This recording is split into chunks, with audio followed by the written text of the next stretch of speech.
안녕하십니까. 성기영의 경제쇼 아나운서 성기영입니다. 미중 무역 전쟁이 다시 격해지고 있습니다. 수출 통제와 제재 조치 등 경고 메시지를 주고받으면서 기싸움을 이어가고 있는데요. 지난 9일 중국이 히토류 수출 통제 강화를 선언하자 미국이 중국에 대한 관세 100% 부과를 예고했고요. 해운과 조선, 대두로까지 양국 간의 전선이 확대되고 있습니다. 만약 오는 11월 10일까지 유예된 미중 관세 합의가 결렬될 경우에 전 세계 경제에도 큰 영향을 미칠 것으로 보이는데요.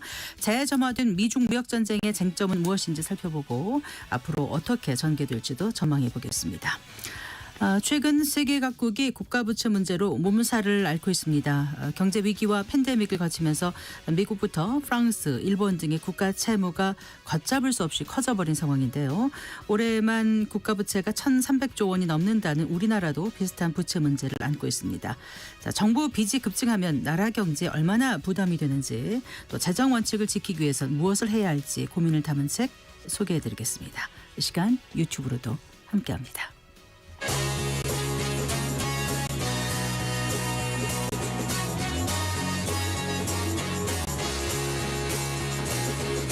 경제 시야를 넓혀드립니다. 투자의 지름길을 안내합니다. 돈 되는 정보를 발견하는 시간. KBS 1라디오 경제쇼.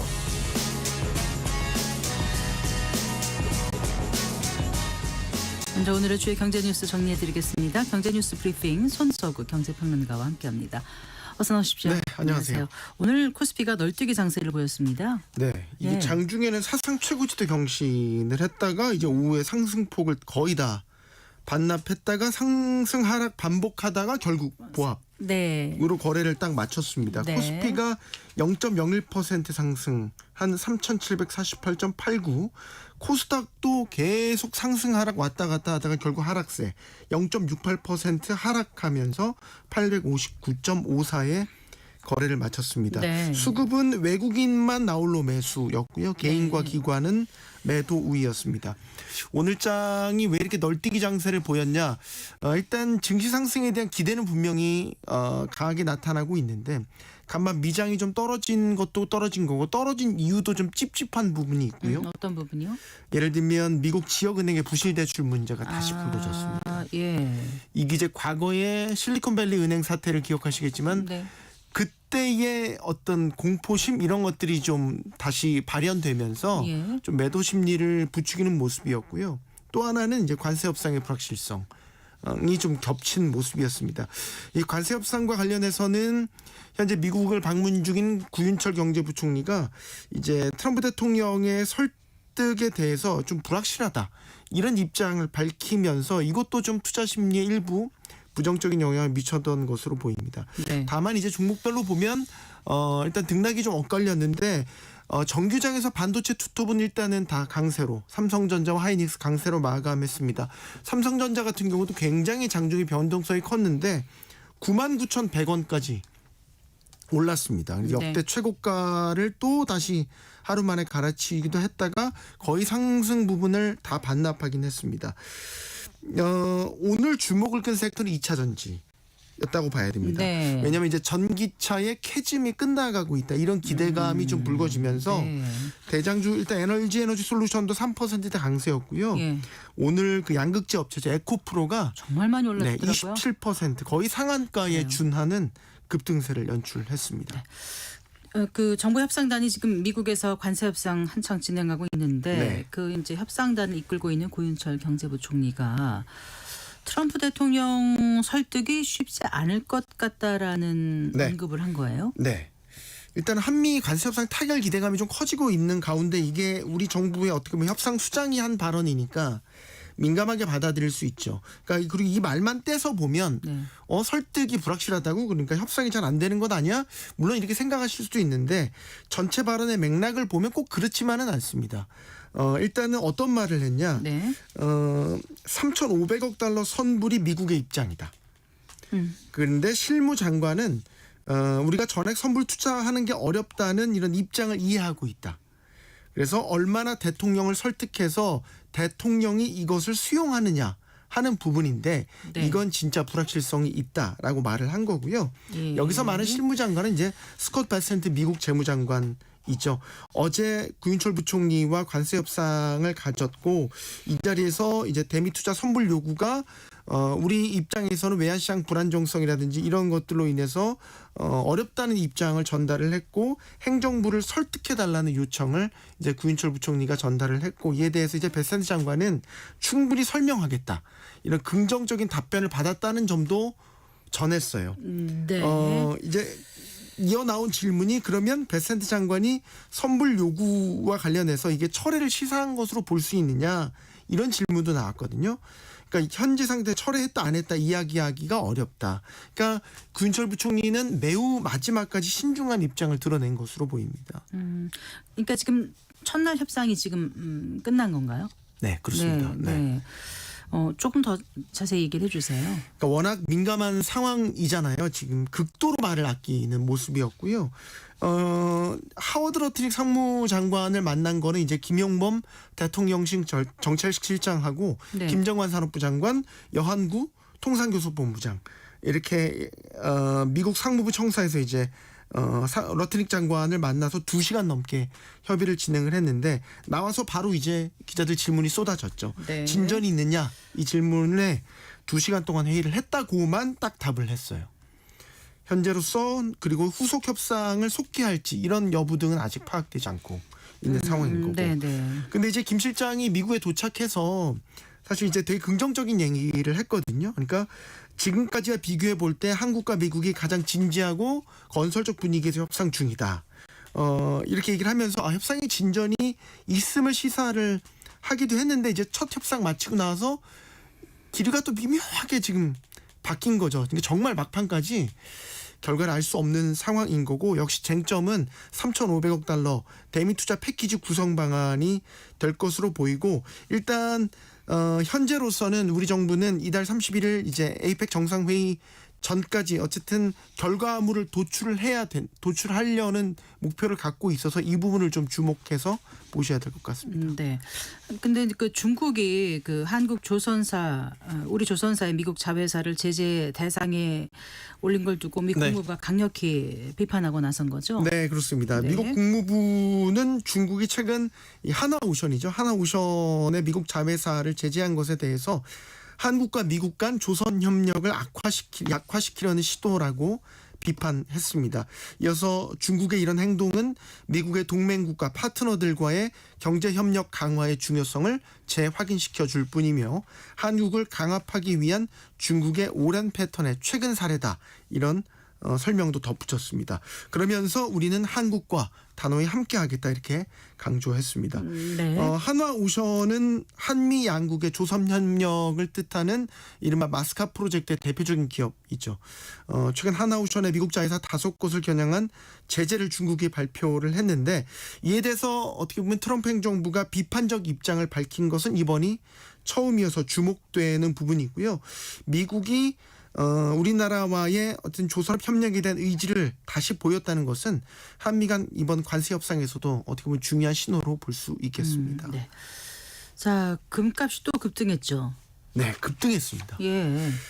뉴욕 상품거래소에서 11일 인도분 금 선물 가격 2.5% 상승을 했고요. 온스당 4,304.60달러를 기록했습니다. 온스당 이제 4,300달러까지 돌파를 한 거죠. 장중에는 사실 4,335달러까지도 오르기도 했고요. 금값이 이달 들어서만 12% 올랐고요. 이번 주 들어서만 8% 넘게 상승을 해서 주간 상승률 기준으로는 지금 2008년 금융위기 이후 최대 주간 상승률입니다. 네. 2021년 9월 당시 리먼 브로더스 사태가 터졌을 때에 안전자산으로 수요가 쏠리면서 당시 금값 주간 상승률이 11% 상승을 했었습니다. 지금 아직 이번 주 끝나지 않았잖아요. 지금 8.7%인가 그러는데 네. 그러니까 그때 버금가는 만큼 금값이 지금 오르고 있다라는 얘기고 올해까지 누적 금값 상승률 65%에 달합니다. 은 현물 가격도 사상 최고가 경신했습니다. 온스당 54달러 넘어섰습니다. 네. 뭐 금, 은 가격 이렇게 계속 급등하는 배경 뭐 입이 아프지만 다시 설명을 드리면 뭐 중앙은행의 매입이라든지 상장지수 펀드 ETF로의 꾸준한 자금 유입, 뭐 지정학적 긴장, 또 연준에 대한 독립성 침해 우려 이런 것들로 인한 안전자산 수요 급증 복합적으로 작용하고 있습니다. 근데 이제 금값이 국내 가격이 국제보다 비싼 네. 김치 프리미엄이 많이 붙어 있는 상황이죠, 지금. 예. 지금 굉장히 심한 상태로 벌어졌더라고요. 금감원에 따르면 어제 기준입니다. 국내 금 현물 가격이 1g당 21만 8천 원인데 이제 국제 가격과 비교를 하면 13.2%가 높은 상황이라는 겁니다. 이런 것은 이제 국내 금값을 연초 대비해서 상승률을 보면 69.3%, 반면에 이제 국제 가격은 53% 가량 오르면서 이게 괴리율이 벌어진 건데 69 빼기 53 딱 해도 16% 이렇게 벌어졌지 않습니까? 네. 김치 프리미엄이니까 확대된 거죠. 보통 이렇게 금 계리율이라는 게 10%를 넘게 이렇게 초과한 경우는 올해 2월 그리고 지금 이렇게 두 차례에 불과 최근 한 5년 동안 보면요. 그러니까 굉장히 지금 이례적으로 금 가격에 대한 프리미엄이 심하게 붙은 상태다. 네. 이렇게 보기 때문에 금감원은 이제 금 투자하실 때 이게 국내 금 가격을 기초 자산으로 하는 건지 국제 가격을 추종하는지를 확인하고 투자를 해야 된다 이렇게 주의보를 내렸고요. 네네. 참고로 해외 금 가격이 싸다고 해서 해외에서 사서 국내로 자유롭게 들여올 수 있는 거 아니라는 점도 반드시 인지를 하셔야 됩니다. 예. 일정량 이상 반입 시에는 반드시 세관 신고, 세금 납부 의무가 있습니다. 자, 그리고 지난달 취업자 수가 큰 폭으로 증가했다고요? 네, 그렇습니다. 국가데이터처가 발표한 9월 고용 동향에 따르면요. 지난달 취업자 수는 2,915만 4천 명, 1년 전보다 31만 2천 명 증가했습니다. 작년 2월 이후 19개월 만에 가장 큰 증가폭입니다. 특히 이제 올해 들어와서 취업자 수 증가폭을 보면 5월을 제외하고는 계속 10만 명대에 그쳤기 때문에 지난달에 이렇게 30만 명대로 급증한 것은 일단 고용시장에는 긍정적인 회복 신호로는 볼 수 있겠죠. 특히 지난달에는 서비스업 중심으로 고용 개선세가 뚜렷했거든요. 네. 이거는 7월부터 집행이 시작된 민생회복 소비 쿠폰 효과다. 이런 분석을 정부에서도 내놓고 있고요. 구체적으로 보면 이제 도소매업 취업자 2만 8천 명 늘면서 7년 10개월 만에 가장 큰 폭으로 뛰었고요. 숙박 음식점업 취업자도 2만 6천 명 늘었습니다.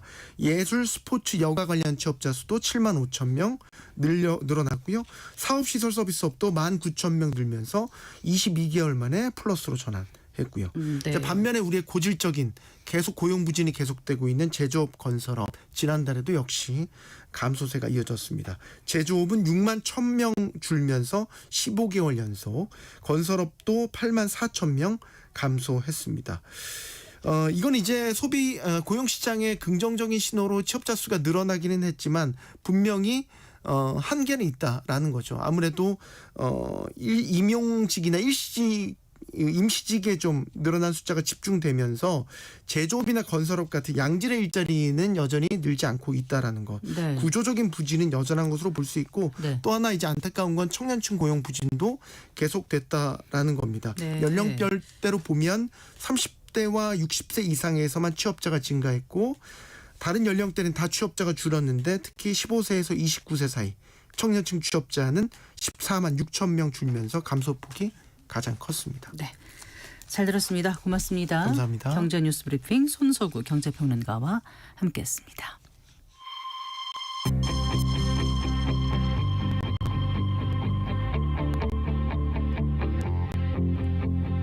경제 전문가의 원포인트 레슨.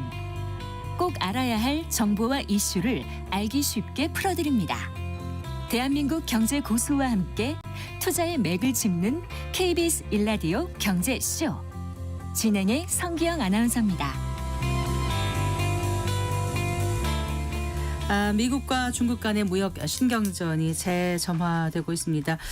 중국이 히토류 수출 통제를 강화하겠다고 나선 이후에 붙은 불이 해운, 조선, 또 대두 등으로까지 번지면서 양국 간의 전선이 확대되고 있는 모양새인데요. 미중 관세 전쟁의 쟁점, 전망, 그리고 글로벌 경제에 미칠 영향 등에 대해서 자세히 짚어보겠습니다. 이치훈 국제금융센터 세계경제분석실장 스튜디오에 모셨습니다. 반갑습니다. 네, 반갑습니다. 네. 미중 무역 갈등이 좀 잦아드는가 했더니 다시 점화되고 있는 모양새입니다. 보시기에 지금 어떤 분위기예요? 그렇습니다. 갑자기 느닷없는 측면이 있습니다. 그래서 지금 한마디로 말하면은 지금 미중 대립이 그 냉온탕을 왔다 갔다 하고 있죠. 그래서 이제 발단은 처음에 이제 중국이 히토류 수출 통제를 했고 네. 지난주 금요일 날에 트럼프 대통령이 중국산 제품 모든 제품에 100%의 관세를 매기겠다. 네. 이렇게 말하고 나서 이제 미국의 테크 기업들 M7이라고 그러죠. 네. 이 기업들의 주가가 시가총액이 한 1,000조 원 정도 증발해 버렸습니다. 네. 그러면서 좀 있다가 그 다음 날에 이제 트럼프 대통령이 수습을 하면서 이제 중국과 미국은 잘 될 것이다. 이렇게 하면서 시장이 좀 안정이 됐다가 네. 또 이틀 지나서는 중국산 식용유 수입을 네. 금지하겠다. 왜냐하면 그 미국산 대두를 가져가서 기름을 짜고 네.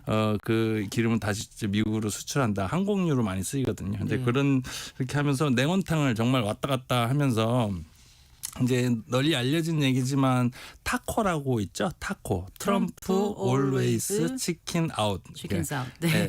그 치킨 아웃이라는 게 닭이 도망간다는 뜻을 이렇게 네. 설명해서 겁먹고 뒤로 물러난다는 건데 이런 현상이 이번에도 또 재발하고 또 다시 또 이제 공포감을 주고 했는데 이 국제금융시장에서는 이 트럼프 타코를 이용한 트레이드가 굉장히 성행했어요.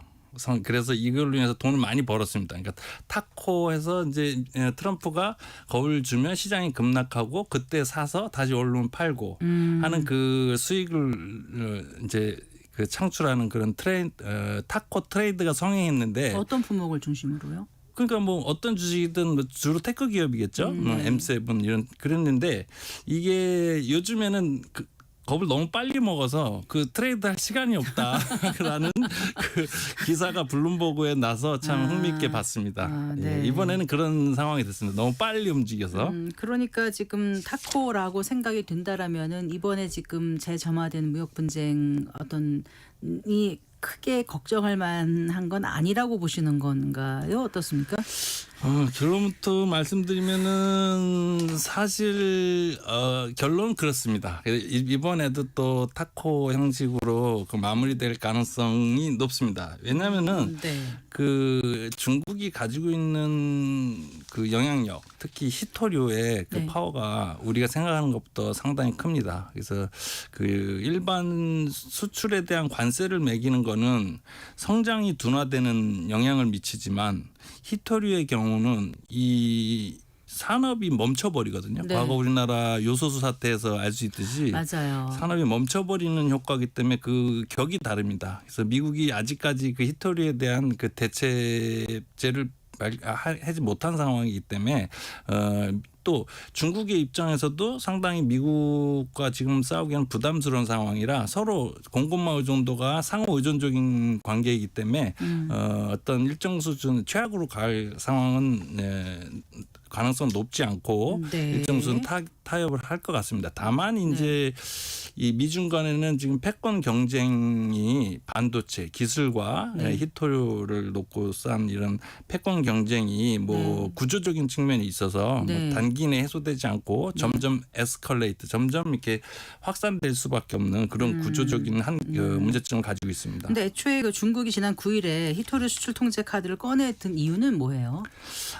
이제 히토류에 대해서 일단은 이제 우리 잘 알고 있듯이 그 에이펙 정상회담을 앞두고 어떤 기싸움용이라는 측면이 있습니다. 그건 이제 미국에서 배운 거죠. 미국이 항상 먼저 치고 나서 나중에 합의를 보는 그런 배운 측면이 있는데 그 네. 이면에는 그 중국의 그 자신감이 있습니다. 중국의 자신감. 그 자신감 네. 뭐냐면 그동안에 중국이 가장 취약한 측면이 반도체였거든요. 그런데 그 반도체에서 지금 금년 들어서 아주 의미 있는 변화가 있습니다. 네. 그래서 과거에 엔비디아라는 그 네. 미국의 반도체 업체에서 수출을 안 하는 미국 중국에 대한 수출 통제를 해왔는데 네. 지금 입장이 살짝 바뀌어서 네. 중국이 엔비디아의 반도체 칩을 수입을 금지하는 상황. 그러니까 자체 개발을 했기 때문에 그런 네. 어떤 자기네 물론 전체가 다는 아니지만 아주 취약한 부분에서 상당히 좀 자가 발전한 화웨이 어센드 이런 거 말씀하시는 예, 화웨이 건가요? 어센드뿐만 아니라 네. 그 7나노 전체적으로 해서 네. 설계, 제조, 후공정까지 전체 라인을 갖춘 전 세계에서 유일한 국가로 지금 부상할 가능성이 높고요. 네. 더 나아가서는 지금 네덜란드 ASM이라는 데서 노광 장비를 극자외선. 예, 맞습니다. 거기 EUV 그거요. 두 가지는 하나는 DUV 그리고 두 번째는 EUV가 네. 있는데 EUV가 더 첨단이거든요. 네, 네. 그거를 지금 시제품을 만든 상황이기 때문에 그 상당히 좀 위협적인 상황입니다. 그래서 미국에 대한 약점이 좀 줄어들어 있다. 그래서 이런 자신감, 네. 그다음에 어떤 거기에다 이제 또 미국이 6월달 이제 미중 간 런던 합의에서 네, 네. 런던 합의에서 상호간의 히토리오와 반도체 수출 규제를 안 하기로 했는데 미국이 이제 일정 수준 중국에 대한 제재를 유지해 오니까 네. 중국도 그럼 나도 똑같이 대응하겠다라는 측면에서 이런 측면에서 이제 이런 히토리 규제라는 게 느닷없지만 사실은 내용이 있는 겁니다. 그런 배경이 있었군요. 정말 그 히토리라는 게 단순한 천연 자원이 아니라 이제는 정말 지정학적 무기로 활용되고 있다는 걸 이제 예, 세계가 그렇습니다. 다 지금 지켜보게 된 상황인데, 근데 미국도 또 그래요. 중국산 전기차, 철강, 섬유 중에 100% 관세를 부과하는 극단적 보복 조치를 얘기했지 않습니까? 아까 모두에 잠깐 예, 말씀하셨는데요. 어떻게 하겠다는 거였었어요, 그러면요? 그 모든 기존의 지금 중국산 제품에 대해서는 네. 이제 트럼프 1기 때부터 누적되어 온 관세가 50% 정도 있는데 네. 거기다 추가로 또 100%의 관세를 매기겠다 네. 이렇게 지금 했는데 사실은 이거는 실효성이 좀 별로 없는 겁니다. 왜냐하면은 이미 50%의 관세를 매기고 있어서 네. 직접 수출에 대한 경쟁력이 많이 없는 상황입니다. 그리고 중국이 수출하는 것들은 상당 부분 우회 수출을 통해서 다 하고 있기 때문에 네. 약간 위협하는 요구로 봐야 되고 어떻게 보면은 트럼프가 그 당시에 중국이 히토리 수출을 규제한 건 국제 규범을 위협하는 행위다라고 했거든요. 네. 그러면서 약간 관세에 대한 습관적인 발언으로 좀 이해하는 게 더 좋을 것 같습니다. 그 히토리라는 게 얼마나 중요한 겁니까? 히토류라고 하는 거는 지금 경히토류와 중히토류로 나눌 수 있는데요. 네. 특히 중히토류는 우리가 말하는 군사용품, 반도체, 첨단 네. 제품들의 사용도가 훨씬 높은 겁니다. 그래서 미국의 경우도 무기류의 경우는 약 78% 중국산 수출 통제에 영향을 받고 네. 그런 거고 앞으로 지금 뭐 AI라든가 신재생 에너지, 위성 이런 양자 컴퓨터 이런 첨단 제품에 있어서의 그 중히토류가 계속 꾸준히 늘어나서 향후 네. 10년간 5배 가까이 증가하는데 네. 문제는 그 공급은 네. 중국이 계속 독점하고 있고 전 세계에서 약 90%를 독점하고 있는 그런 상황입니다. 그래 네. 따라서 이런 히토류는 아주 전략적인 어떤 무기로 사용될 수 있는다고 볼 수 있습니다. 그러니까 중국이 히토리를 사용해서 미국 공장을 멈추려면은 멈출 수도 있는 거고. 가능합니다. 네. 지금 미국의 재고는 아무리 많아봐야 3개월에서 6개월 이내고 네. 품목별로 좀 차이가 있어서 근데 이제 미국의 100% 관세라는 게 물론 중국 수출기업에 부담을 주긴 하지만 미국 소비자 또 기업들도 인플레이션 가격 상승 직격탄을 맞기 때문에 사실 좀 정치적 부담이 커서 그 100% 관세를 계속 고수하는 게 또 미국 행정부 입장에서도 쉽지 않을 거라는 생각이 그렇습니다. 들어요. 예, 그렇습니다. 지금 미국이 중국에서 수입하는 제품에 수입이 한 5천억 달러 되거든요. 그중에 36%는 대체하기 어려운 품목입니다. 중국산을. 그래서 네. 이게 만약에 관세를 매기면 고스란히 다 미국 기업과 소비자들한테 영향을 미칠 수 있기 때문에 네. 이런 측면에서는 상당히 좀 문제가 미국의 입장에서 불안 요인으로 작용하고요. 특히 네. 지금 미중 갈등이 지속돼서 트럼프 대통령이 굉장히 민감하게 보고 있는 부분이 농민 쪽이거든요. 네, 네. 근데 이제 농업 부분인데 이게 왜 문제가 되냐면 예를 들어서 미국의 대두 수출의 절반 정도를 중국으로 다 하고 있거든요. 그래서 중국이 이거를 지금 브라질과 아르헨티나 정도 이렇게 돌리고 있는데 네. 이 부분에서 농민들이 굉장히 정치적으로 영향을 미칠 수 있어요. 농민들과 농민 간접 인구를 합치면 유권자의 약 14% 정도가 되는데 네. 이들이 옛날서부터 굉장히 정치적으로는 공화당 지지 또는 중립적인 지지층이었기 때문에 네. 캐스팅 보트의 역할을 하고 있습니다. 그리고 이들은 옛날부터 전통적으로 무역 분쟁을 싫어했어요. 왜냐하면 물건을 팔아야 되기 때문에. 네. 그래서 그런 측면에서 상당히 영향을 미치고 또 이 농작물이라는 건 특징은 보관이 어려워요. 그렇죠. 보관이 어느 어렵고 이상. 네. 그리고 다른 데서 경작지가 다른 데서 경작을 해버리면 경작지의 비탄력성이 있습니다. 한번 옮기고 나면 다시 돌아가기 어려운 측면이 있어서 네. 상당히 그 민감한 부분입니다. 아, 그렇군요. 그러니까 지금 반도체는 미국의 창이다. 히토류는 중국의 방패다 이러는데 지금 창이 방패를 뚫기 어려운 그런 상황. 창은 무뎌졌고 방패는 더 두꺼워졌나요? 두꺼워진 그런. 단단해졌나요? 예. 어쨌든 지금 에이펙에서 예정된 미중 회담을 앞두고 지금 서로 레버리지로 활용하는 게 아닌가 이런 얘기들을 하죠. 예, 맞습니다. 지금 그런 측면이 사실은 절반 이상이라고 봐야 됩니다. 네. 그래서 지금 정상회담을 앞두고 서로 기싸움을 하면서 서로 조금이라도 더 얻어내기 위한 전략을 취하고 있고 특히 트럼프는 아까 말씀드린 농업 부분에서의 지지율을 끌어올려야 되고 중국의 경우는 어떤 수출 관세 이런 부분에서 불이익을 없애서 경제가 중국 경제도 지금 사실 썩 좋지 않거든요. 그래서 지금 특히 부동산 시장이 안 좋고 내수 네. 시장이 부진한 상황이기 때문에 수출도 계속 뚫고 나가야 되는 그런 상황입니다. 그래서 특히 이 정치적인 측면에서는 중국은 대만 문제를 가지고 이번 에이펙 정상회담에서 조금이라도 네. 트럼프의 어떤 대만 독립을 지지하지 않는다라는 선언을 이끌어내고 싶어하는 측면이 있어서 서로 간에 이제 어떤 그 기싸움용 레버리지 기싸움용으로 이렇게 하고 있는 측면이 절반 정도 된다고 보시면 맞겠습니다. 그럼 언제까지 이렇게 중국의 히토류에 끌려가야 되는 건지 미국이 원래 히토류를 생산을 했었던 거 아닌가요? 맞습니다. 네. 1900년도 초반까지만 해도 미국이 전 세계 생산의 약 90%를 했는데 네. 그게 시간이 지나면서 점점 축소됐고 환경 문제 이런 것 때문에 계속 축소돼 오다가 지금은 이제 중국이 매장은 뭐 한 40%지만 생산은 90% 됐는데 네. 이거는 당분간 해소되기 어렵고요. 네. 단순히 많은 사람들은 히토류의 생산이 선진국들이 환경 때문에 못한다라고 생각을 말들 하는데 사실은 그 환경 플러스 정제 기술에 있습니다. 네, 그래서 네. 그 중국이 한 15년 전서부터 해외 투자 광산에 해가면서 쌓아온 그 정제 기술이 축적된 기술이 있기 때문에 네.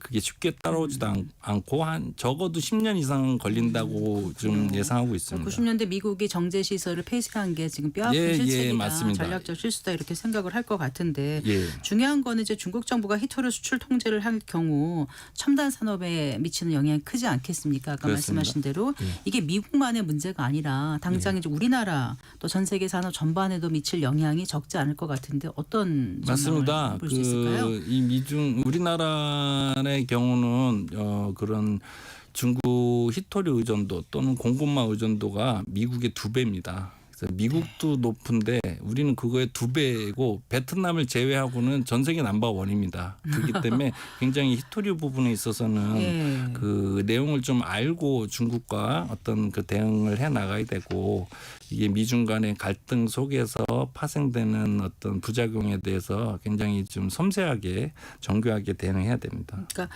우리는 그럼 중국하고 우리가 공급망 의존도가 굉장히 높다는 말씀이시잖아요. 그렇습니다. 그럼 어떻게 해야 되는 거죠? 앞으로 중국과의 협상이라든가 그게 아니면, 네.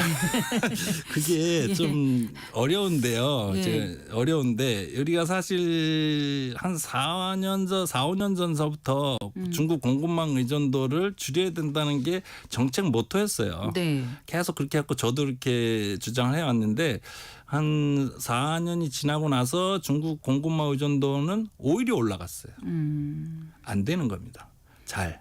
그리고 그건 우리뿐만 아니라 미국도 그래요. 미국도 오바마 정부 때부터 공급망 의존도를 줄이려고 했는데 워낙 중국의 어떤 생산의 경쟁력이 너무 좋기 때문에 그게 지금 잘 안 돼 있습니다. 그래서 당연히 앞으로도 공급망 의존도를 줄이기 위해서 부단히 노력을 해야 할 것입니다. 그러나 이게 현실적으로 어려운 걸 인정하고 어떤 중국과의 관계에서 협력 시스템도 갖춰야 되는 그런 이 양면적인 노력을 같이 해야 될 것입니다. 그러니까 우리는 약간 좀 끼어 있다는 느낌이 들어요. 그렇습니다. 미국하고도 잘해야 되고 또 중국하고도 잘해야 되고 중국이 미국한테 이렇게 어떻게 좀 적대적으로 보이고 있는 상황에서 우리가 미국하고만 잘하기도 어렵고 뭐 이런 거 아닌가요? 맞습니다. 네. 그래서 네. 요즘에 뭐 흔한 말이 뭐 안미 경중 하면 이제 뭐 안미 경중이 안보는 미국이고 경제는 중국이다 뭐 이렇게 하는데 안보가 경제 우위에 있다고들 일반적으로 알고 있고 안보는 좀 고급스럽잖아요. 약간 상위 개념 같이 보이고 경제는 약간 하위 어떤 개념 같은데 사실은 그 어느 것도 저희가 놓칠 수 없는 그런 둘 다 생존과 직결된 거예요. 맞습니다. 결국은요. 우리의 생존에 직결해 있고 또 많은 중소기업들이 중국과 연결이 돼 있기 때문에 그런 거를 잘 이제 고려해서 정말 섬세하게 네. 접근해야 될 것 같습니다. 아까 뭐 타코 말씀도 하셨고 또 100% 보복 관세라 으름장은 났지만 미국 내부의 문제 때문에 쉽지 않은 부분도 없잖아 있고 또 중국도 노림수가 있고 하니까 그 이번 달 말에 이제 그 경주에서 열리는 에이펙 미중 정상 회담 전에 뭔가 좀 그 미중 관세 전쟁에 대한 실마리가 조금 풀릴 수 있는 뭔가 있지 않을까라는 기대를 그렇습니다. 또 놓을 수는 없어요. 네, 중국이나 지금. 네. 미국 모두 특히 중국의 경우는 정상회담을 한다는 그 자체는 네. 일정 수준의 합의가 있음을 의미합니다. 그래서 그 일정 수준의 그 합의가 볼 것 같은데 다만 지금 관세의 경우는 중국이 인도도 그렇지만 인도와 함께 중국이 유일하게 미국의 관세에 대해서 1대1 맞대응을 하고 있는 그 미국 입장에서 보면 적대국 아닙니까? 그런데 그런 국가에 대해서 네. 지금 먼저 관세를 인하해 준다면 동맹국이나 다른 나라의 관세 협상이 마무리되지 않은 상태에서 중국에 먼저 그거를 해준다면 동맹국도 거의 대미 투자도 하고 뭐 하고 이러면은 네. 뭔가 형평성이 안 맞잖아요. 네, 그래서 네. 일단 가장 현실이 높은 거는 추가 유예를 하고 부분적인 뭐 희토류나 이런 걸 합의를 보고 뭐 이렇게 할 가능성이 높고 장기적으로 봤을 때는 내년 11월에 미국에 중간 선거가 있습니다. 네, 네. 그래서 그 중간 선거 이전까지는 한 네. 상반기 전에 그 일정 수준 합의 빠르면 뭐 연말에 될 수 있습니다. 그래서 네. 합의 관세 인하 합의까지도 가능할 것 같고 네. 이 소폭의 인하는 이번에도 가능하겠지만 큰 폭의 인하는 다른 나라에 대한 형평성 문제 때문에 좀 어렵고요. 네. 일단 봉합하고 갈 확률이 높다고 봅니다. 아까 모두의 그 패권 전쟁이 양국 간의 패권 전쟁이 결국은 에스컬레이팅 될 것이다라고 말씀을 하셨잖아요. 예. 그러니까 이번에 당장 그 미중 협상으로 어느 정도 좀 봉합이 된다 하더라도 앞으로 그냥 말 그대로 봉합이지 미중 갈등은 계속 이어지지 않겠습니까? 맞습니다. 그런 상황에서 이제 우리는 어떻게 해야 될지 조금 더 말씀을 해주세요. 일단 미중 갈등이라고 하는 거는 우리나라는 대외 의존도가 높은 나라입니다. 네. GDP 대비 수출 비중이 우리나라가 작년에 38%인데 중국은 수출 많이 하는 나라 같지만 수출 GDP 대비 비중이 18%밖에 안 돼요. 절반밖에 안 되는 나라예요. 미국도 뭐 수출을 그렇게 많이 하는 나라가 아닙니다. 내수를 끌고 가는 나라인데 이 미중 갈등이라는 거는 전반적으로 글로벌 경제 심리를 위축시키고 대외 수요를 위축시키면서 글로벌 성장률을 1%포인트까지 하락시킬 수 있습니다. 근데 우리나라는 이런 대외 의존도 높기 때문에 거기에 대한 받는 그 타격이 더 클 수밖에 없죠. 그래서 저희는 그런 어떤 경제 하방 압력에 적극 대응해야 될 것이고요. 다른 한편에서는 또 이런 또 위험한 게 우리는 미국과 중국이 싸우고 있는 핵심적인 두 가지 반도체와 히토류 두 개 다 엮여 있는 나라입니다. 그러니까요. 네, 반도체는 중국에다 수출이 절반을 하고 있고요. 네. 히토류는 히토류는 중국한테 거의- 절대적으로 의존하고 있고요. 네. 이래서 경제 안보 측면에서는 뭐 빼도 박도 못하는 그런 상황이고 만약에 중국으로 반도체 수출을 못한다. 이래서 우리 안 하면 그만이지 이렇게 말하는 아이고. 분도 있는데 그럼 우리 무역수지 흑자가 네. 우리 전체는 다 적자인데 반도체를 흑자를 낸 나라고 네. 그거의 절반 이상이 대중국 수출입니다. 그럼 결과적으로 무역 수지에 절대적인 영향을 미치고 경상수지 여러 나라에 미칠 수 있기 때문에 굉장히 우리는 미중 대립에 민감할 수밖에 없고 네. 거기서 뭐 원론 중에 얘기지만 자꾸 섬세하게 대응을 해야 된다. 그리고 또 다만 이 미중 대립이라는 게 우리나라한테 무조건 안 좋은 건 아니고 어떤 중국에 대한 견제 또는 우리의 미국 시장에 대한 진출. 예를 들어서 한화 같은 경우는 뭐 요즘 창사 이래 최고의 수출을 하고 있어요. 그거는 미국에서 국방 수권법이라는 거를 통해서 중국 제품을 쓰지 않고 있습니다. 그래서 우리나라 제품이 많이 수출되는 어떤 풍선 효과가 있어서 그런 기회 요인도 일부 있으니 네. 또 이제 적극 좀 활용해야 되고 더 중요한 건 이제 중국의 기술이 계속 올라오고 있는데 기술력이 만약에 우리가 안 된다면 네. 여러 전략이 무력화될 것입니다. 네. 그래서 기술력에 대한 그 국가 역량을 집중해야 된다. 그렇게 생각하고 있습니다. 알겠습니다. 예. 말씀 잘 들었습니다. 고맙습니다. 예, 감사합니다. 네, 이치훈 국제금융센터 세계경제분석실장과 얘기 나눠봤습니다.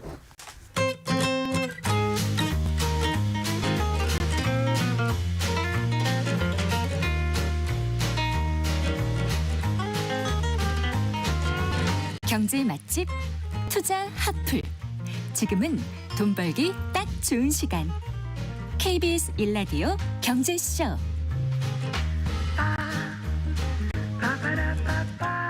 네, 4시 40분입니다. 책에서 경제 보는 눈을 키우고 투자의 길을 찾는 경제 읽기 순서입니다. 국가 채무 문제에 대해서 다룬 책이에요. 국가 채무와 경제 위기 오늘 함께 읽어보겠습니다. 미래세 투자와 연금센터 이상건 센터장과 함께합니다. 어서 나오십시오. 예, 반갑습니다. 안녕하세요. 예. 자, 국가 채무에 대한 책 소개해 주신다고요. 예. 근데 최근 보면은 뭐 미국뿐 아니라 뭐 전 세계적으로 예. 지금 국가 부채가 크게 문제가 되고 있지 않습니까? 예. 네. 그 이유를 말씀드릴게요. 이 책의 저자는 그 안일환 한경국립대학교 석좌 교수고요. 오랜 30여 년 동안의 공직 생활에서 그 재정과 정책을 담당했던 이 재정 전문가입니다. 네. 이 책의 딱 시작을 보면 이런 문장으로 시작해요. 자본주의 경제는 부채 사이클로 움직이지만 지나친 부채는 결국 위기를 부른다. 그러니까 부채 사이클이 있지만 네. 지나치면 문제가 된다라는 거예요.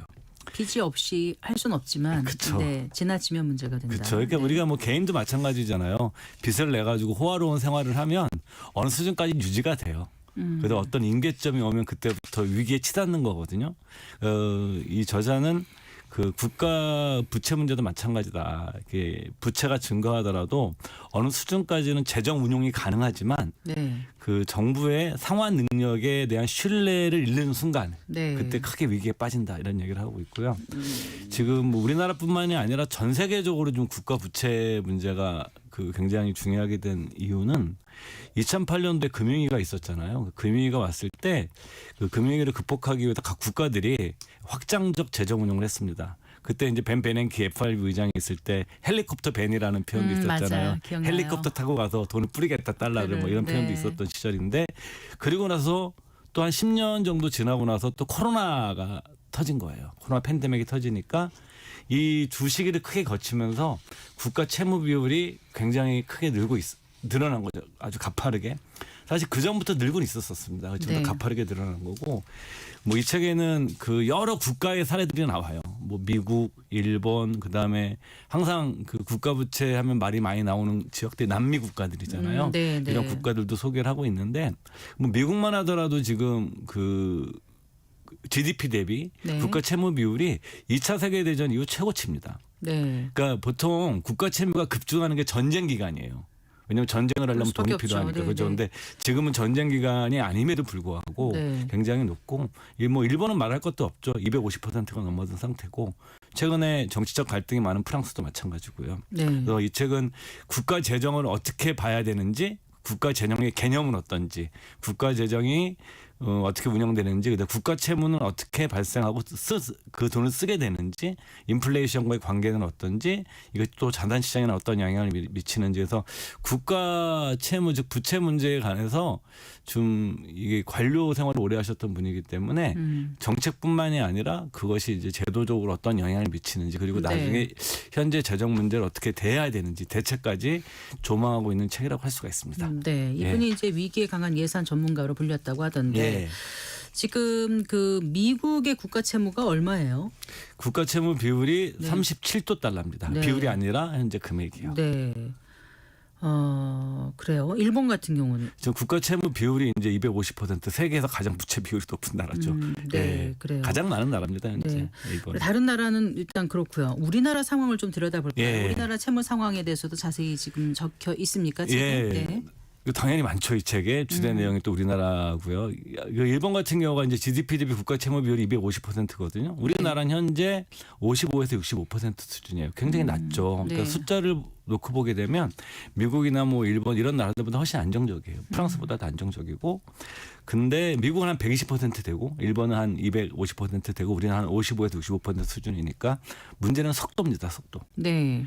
그러니까 우리나라는 불과 10년 사이에 국가 채무 비율이 크게 늘었어요. 30% 이상 늘었는데, 네. 그러니까 국가 채무 비율이 그 30%가 아니라 2010년대 초반만 하더라도 우리나라 국가 채무 비율은 30%였는데 거의 10년 만에 2배가 늘어난 거예요. 그러니까 경제 규모보다 경제가 성장하는 비율보다 빚이 늘어나는 속도가 더 빠른 거죠. 네. 우리나라 같은 경우에는. 근데 앞으로는 우리나라는 또 남아 있는 게 있어요. 늘 얘기하지만 고령화 사회라는 게 남아 있습니다. 우리나라 베이비붐 세대들이 55년생부터 74년생까지거든요. 지금 74년생 분들이 51살이에요. 4년만 지나면 55세 임금 피크제에 들어갑니다. 네. 그리고 또 거기서 5년만 지나면 60세가 돼서 정년 퇴임을 해요. 네. 그럼 우리나라 인구의 3분의 1이 넘는 1,600만이 넘는 사람들이 다 퇴직해서 나오는 거예요. 네. 그러니까 이게 이렇게 계속 가게 되면 2050년도가 되면 우리나라는 65세 이상 인구가 40%나 돼요. 네. 당연히 이제 고령화 때문에 복지 관련 비용 지출이 계속 더 늘어날 것이고 네. 그 속도도 더 빨라지겠죠. 네. 근데 이게 이 책에서 여러 차례 강조가 되지만 이 복지비 같은 경우는 어떤 거냐면 고정비 성격이 있어요. 우리가 가게에서 돈을 쓸 때도 뭐 전기세 뭐 이런 것들은 일종의 고정비에 가깝잖아요. 네. 그 아이들 교육비도 그렇고 못 줄입니다. 딴 거를 줄이지.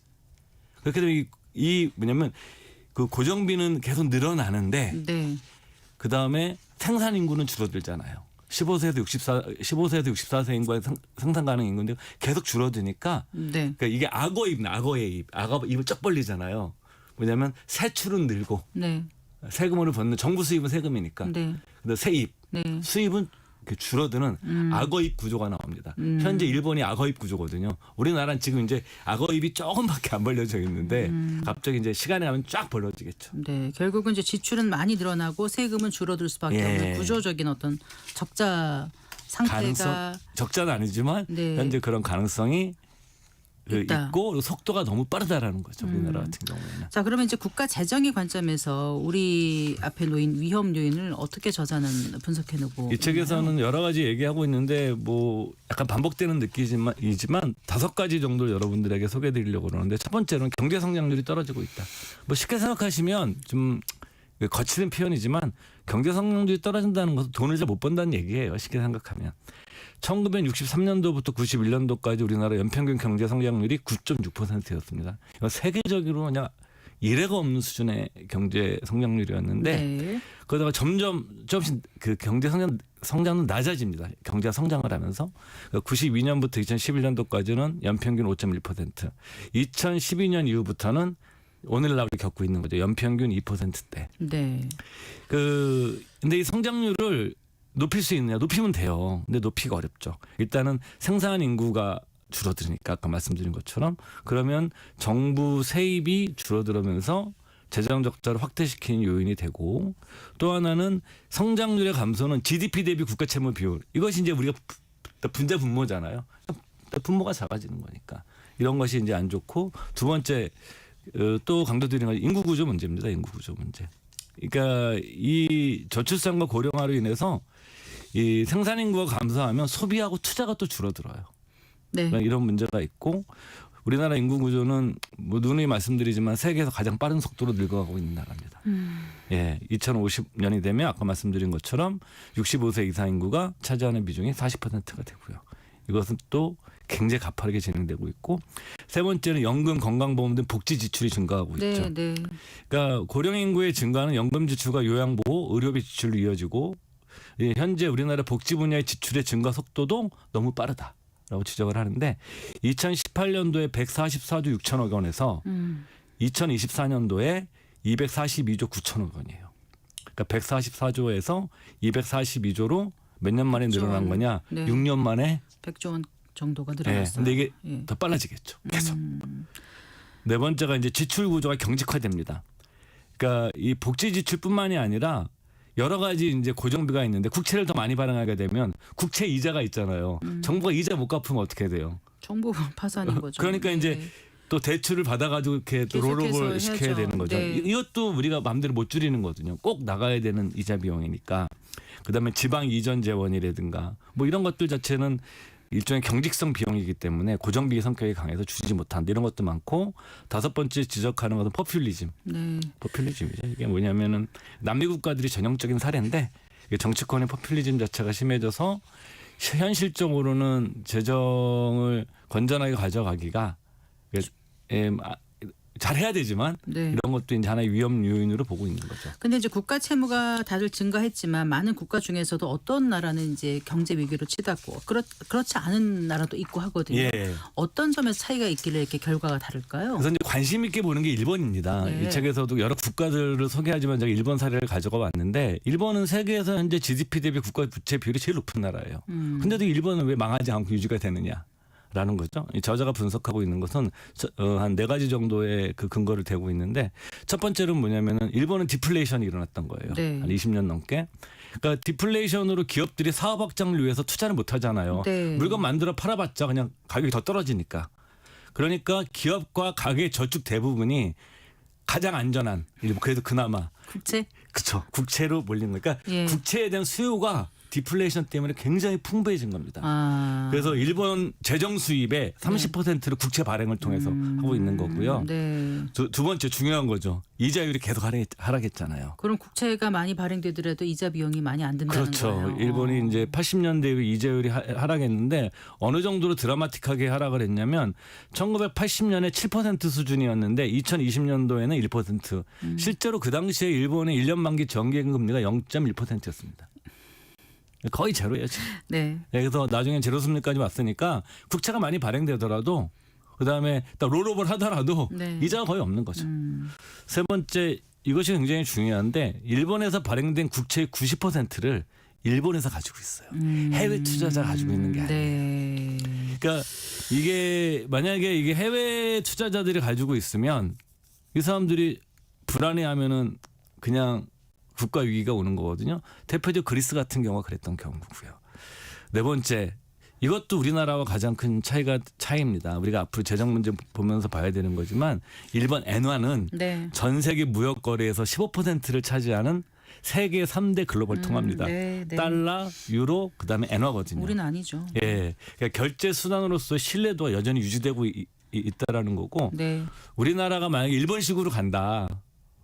그러면 이제 우리나라는 통화가 그런 통화가 아니니까 네. 예, 정답이 없겠죠. 자, 그럼 국가 채무 특히 우리나라의 경우 어떻게 가져가야 될지 저자의 예. 대안 같은 것도 실려 있을 것 같습니다. 예. 짧게나마 좀 예, 소개해 주세요. 이 책의 저자가 아무래도 이제 정책 업무를 오래 하셨던 분이기 때문에 네, 네. 네 가지를 얘기를 하고 몇 가지 얘기지만 근데 네 가지만 제가 소개해드리려고 그러는데 빨리 재정 준칙을 도입해서 재정 총량 관리를 해야 된다. 왜냐하면 이런 국회에서 이제 합의해서 해야 된다는 얘기를 하고 있고요. 두 번째 의무 지출 증가에 대비해서 재정 조달 방안을 입법을 의무화해야 된다. 뭐 재정 조달 방안에 대한 예, 입법 그렇죠. 네. 예를 들어서 뭐 어떤 복지 비용이 더 증가한다 그러면은 무조건 갖다 쓰는 게 아닌 거죠. 이 재원을 추가로 마련하기 위해서 그 법을 다시 의무화해서 이때마다 이 재원에 대해서 구체적인 조달 계획을 가져야 된다는 거죠. 네. 그렇지 않으면 이제 있는 돈 갖고 다 쓸 수밖에 없으니까. 세 번째로 이제 인구 구조 변화에 대응해서 자원 배분을 효율화시켜야 된다. 뭐 예를 들면 이제 학령 인구도 줄어들고 막 이러니까 학생들 줄어들잖아요. 그래서 이제 노인 인구는 많아지고 그래서 이 자원 배분을 좀 더 이렇게 인구 구조의 변화에 맞게 할 필요가 있다. 네. 네 번째가 뭐 이것은 계속 나오는 얘기입니다.